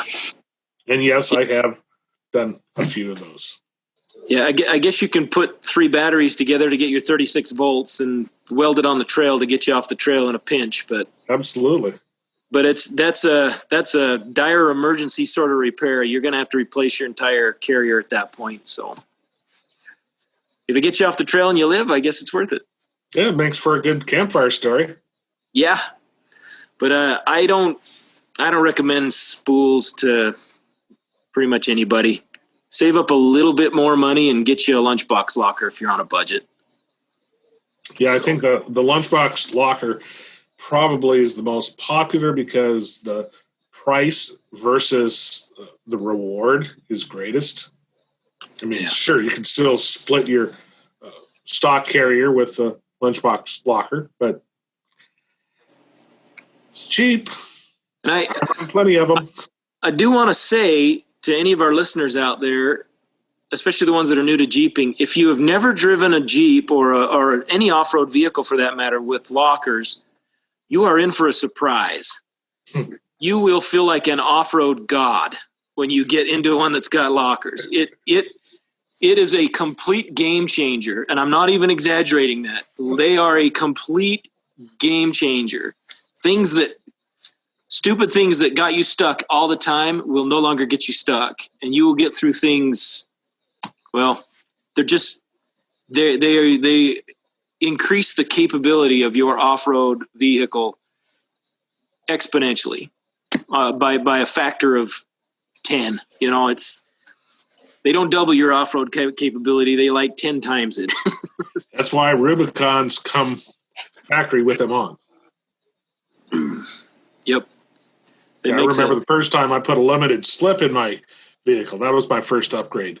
And I was amazed how much farther I could go and how much more I could do. And then as time went on, bigger power, bigger tires, bigger everything else, and I needed to go to some sort of a different type of traction aiding device. And went to lunchbox lockers and then to selectable lockers. And I've driven plenty of things with spools, and you're right, it's okay, it could be one of the strongest, but you're going to have other things that you have to live with. So I would probably not recommend a spool. I would definitely recommend a selectable locker.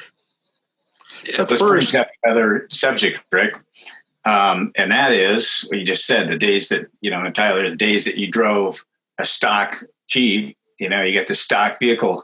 It's like, one, you learned how to drive. You learned how to pick your line. You learned how to use the clutch. And then, as we get toys, I'm going to say we get lazy, but we get lazy, right? And that's what concerns me with a lot of new people that are getting into it, is that they're instant heroes because they've got a vehicle and it's got lockers and they just know where the button is. And if you take that away, it's like, man, that's going to be a learning experience. Yep. Maybe a whole other in the water on lockers versus no lockers. Right. So that's the first thing you do is learn to drive. Yeah, it's kind of the difference between Spam and prime rib. You know, if you grew up eating nothing but prime rib, you sure as heck don't want to eat Spam. Mm-hmm. And you don't appreciate the prime rib. Exactly. Yeah, but I appreciate Spam. Yeah. That's like crack Spam over the campfire. I'm still learning to appreciate that. So anyway, that kind of sums up our education or edutainment. There we go. That's the word. Edutainment. Edutainment segment. Edutainment. Guys, we've been Jack John and bench racing for almost 2 hours now. So I think we're gonna leave Trailside till the next episode. I think maybe we'll ask Rick to close it out with some thoughts on all Jeep all the time. Thanks, Tracy. I've been thinking about tires recently. Now, if you look at all the components of a Jeep, everything you buy for it, upgrade it, no matter what you do, if you don't have tires on it, you're not going anywhere. I believe tires are the single most important part of a Jeep. Otherwise, it's just yard art because it's not going anywhere. Okay, maybe you can get your rims to do a little bit, but still, doesn't matter how big your motor is. Doesn't matter if you have lockers. Doesn't matter if you have a light bar. Doesn't matter about anything. Tires are everything on a Jeep. So with that being said, one of the trends now is to go bigger and bigger on your tires. Now, it's always been a trend since the 60s on up. In the 60s, we started to get away from the tall, skinny tires, the ones that were stock on your Jeep, the ones that you learned how to drive on because, for most part, that's all there was. So people started going to the flotation sizes. That was like a 10-15, which meant 15-inch rim, 10 inches wide, and usually they were anywhere from about 31, sometimes 32 inches tall. And that was really pushing the envelope. Of course, as we continued to grow on our Jeep affliction, power went up, axle sizes went up, and we found we could put even larger tires. So pretty soon a 31 or a 32 was a small tire. So again, you go forward a few years, I'd say by the time the 70s, late 70s, early 80s came around, if you didn't have a 33-inch tire on your Jeep, you were a nobody. A 32 or 33-inch True Track was probably one of the finest tires ever made. And if we can ever get some company to remake those, like Coker Tire, everybody write to Coker Tire and tell them that's what we want. Those were an awesome tire. After that, things started going kind of crazy with BFG coming out with their all-terrain, their mud terrain, and everybody's followed suit. Pretty soon we started getting big tires. By big, I mean 35s. I remember getting my first set of 35-inch 1350-15 boggers. That was a monster tire. The Baja Belteds. Baja Belted were great tires. I mean, there were so many awesome tires out there in the old days.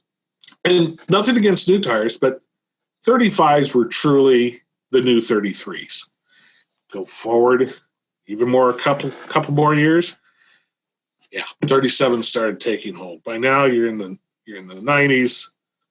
And if you didn't have 37s, you didn't have anything. Next step up, 39 5s. After that, 40s. And now 42s are pretty common on vehicle builds for a lot of Jeeps that actually don't go anywhere. They look great, they look massive, but do you really need a 42-inch tall tire to clear most obstacles? That's really what I'm talking about now. In the old days, you had to have a larger tire for flotation or for height because the only way to gain more clearance is with a tire. A lift kit doesn't give you more clearance. It gives you more clearance for a tire, but not off the ground. So the question you have to ask yourself, if you don't know how to drive, are you going to be a better driver with a 40 or a 42-inch tire, or is a 37 going to be adequate? Remember, OE vehicles are just now starting to come out with 33s and 35s. So that's a question to ponder for the next time, because tires are indeed the most important part of your Jeep. Otherwise, it's just law and art. That gives us a lot to think about there, Rick. And I think with that, we are going to let these good people get on with their day, their evening. We thank everyone for listening and watching the video cast of this episode. And we look forward to seeing you again in a couple of weeks. Don't forget to drop us some comments, drop us some questions. We're here for you. This is All Jeep All the Time. Jeep enthusiasts for Jeep enthusiasts. And thanks for joining us on the Gone Jeepin' Show. You betcha. Like, share, and subscribe, and we'll see you next time. On the next episode of the Gone Jeepin' Show, we'll have Lockers Before Lightbars, where we will answer some of our fans' questions. Willys versus Wrangler. Rick Payway faces off against the new guys, old school versus modern technology. And Trailside, where we will discuss some of our favorite trails and trips we'd like to take. Thanks for joining us on the Gone Jeepin' Show. We'll see you at the next episode. We're all Jeep all the time.